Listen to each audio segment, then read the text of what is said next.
நம்ம எல்லாரும் எதிர்பார்த்த மாதிரி 2026 பொங்கல் பரிசை வந்து அரசு வெளியிட்டுட்டாங்க.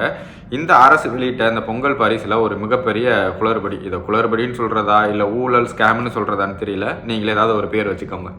எது பாய்ஸ் நல்ல ஆக்ஷன் பிளாக் மாட்டிருது. ஃபுல் என்ஜாய்மெண்ட் தான். வாங்கடா. என்னப்பா ரெடியா?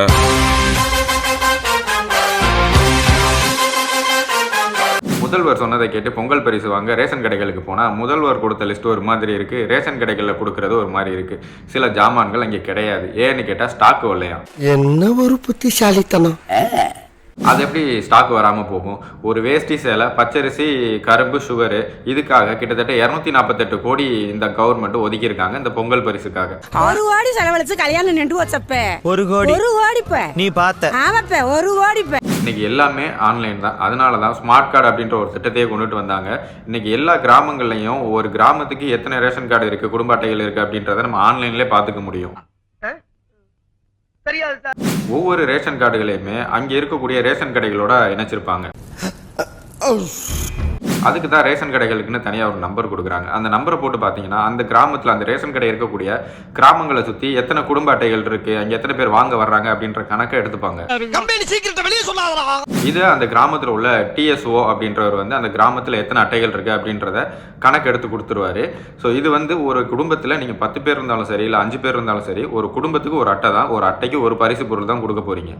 ஏண்டா எங்களை இன்னமுமாடா நம்பிக்கிட்டு இருக்க? அரசு என்ன சொல்லுது? எல்லாருக்கும் பொங்கல் பரிசு உண்டு அப்படிங்குது. ஆனால் இதை நம்பி நம்ம ரேஷன் கடைகளுக்கு போனோம்னா அங்கே வந்து ஸ்டாக்கு கிடையாது அப்படின்றாங்க. உண்மையாலுமே இது பற்றாக்குறைனால இல்லைன்னு சொல்றாங்களா, இல்லை அங்கே கொடுக்கக்கூடிய இடத்துல வேற ஏதாவது நடக்குதா? எங்க பேசிக்கிட்ட பார்த்தாவே உனக்கு தெரிய வேணாமா அவங்க தருவாங்களா தரமாட்டாங்களான்னு? இந்த வீடியோ பார்த்தீங்கனாலே தெரியும். நம்ம நேற்று இந்த வீடியோவை போட்டிருந்தோம். சிவகங்கை மாவட்டம் கொந்தகை கிராமத்தில் நடந்தது. அங்கே வந்து வேஷ்டி கொடுக்குறாங்க, சேலை கொடுக்கறது கிடையாது. சேலை கொடுத்தா வேஷ்டி கொடுக்கறது கிடையாது. அடுத்து இந்த வீடியோலையும் அதே மாதிரி தான். இதுலையும் பார்த்தீங்கன்னா லேடிஸ் போனாங்கன்னா சேலை மட்டும் கொடுக்குறாங்க, ஜென்ஸ் போனாங்கன்னா வேஷ்டி மட்டும். கேட்டால் ஸ்டாக்கு கிடையாது. அங்கே முன்னாடி அடுக்கியே வச்சுருக்காரு. நல்லா பாருங்கள், முன்னாடி தான் எடுத்து வச்சுருக்காரு வேஷ்டி. அவ்வளோ வேஷ்டி இருக்குது. ஆனால் அவங்களுக்கு சேலை மட்டும் தான் கொடுக்குறாரு. கேட்டால் ஸ்டாக் இல்லையா. ஸ்டாக் எப்படி வராமல் போகும்? இந்த கிராமத்துக்கு ஒரு கிராமத்துக்கு இத்தனை அட்டைகள் இருக்குது அப்படின்றத கணக்கு பண்ணி தான் லோடு ஏற்றி வரும். ஒவ்வொரு கிராமத்துக்கும் லாரியில் லோடு ஏற்றி அனுப்புவாங்க. உங்களுக்கு எப்படி பற்றாக்குறை ஆகும்? இதுல வேதனையான விஷயம் என்னன்னா 248 கோடி இந்த பொங்கல் பரிசு திட்டத்துக்காக ஒதுக்கிட்டு, முக்கியமா அந்த வேஷ்டி சேலை, அந்த கரும்பு, சர்க்கரை இதுக்காக ஒதுக்கிட்டு இங்க ரேஷன் கடைகளுக்கு வரக்கூடிய பாதி பேருக்கு வேஷ்டி கொடுத்தா சேலை கொடுக்கறது கிடையாது, சேலை கொடுத்தா வேஷ்டி கொடுக்கறது கிடையாது. இதான்டா திமுக, இதான் திமுக மறந்துடாத. ஒவ்வொரு கிராமத்திலுமே எத்தனை ரேஷன் அட்டைகள் இருக்கு அப்படின்ற கணக்கு அரசு கிட்ட இருக்கு.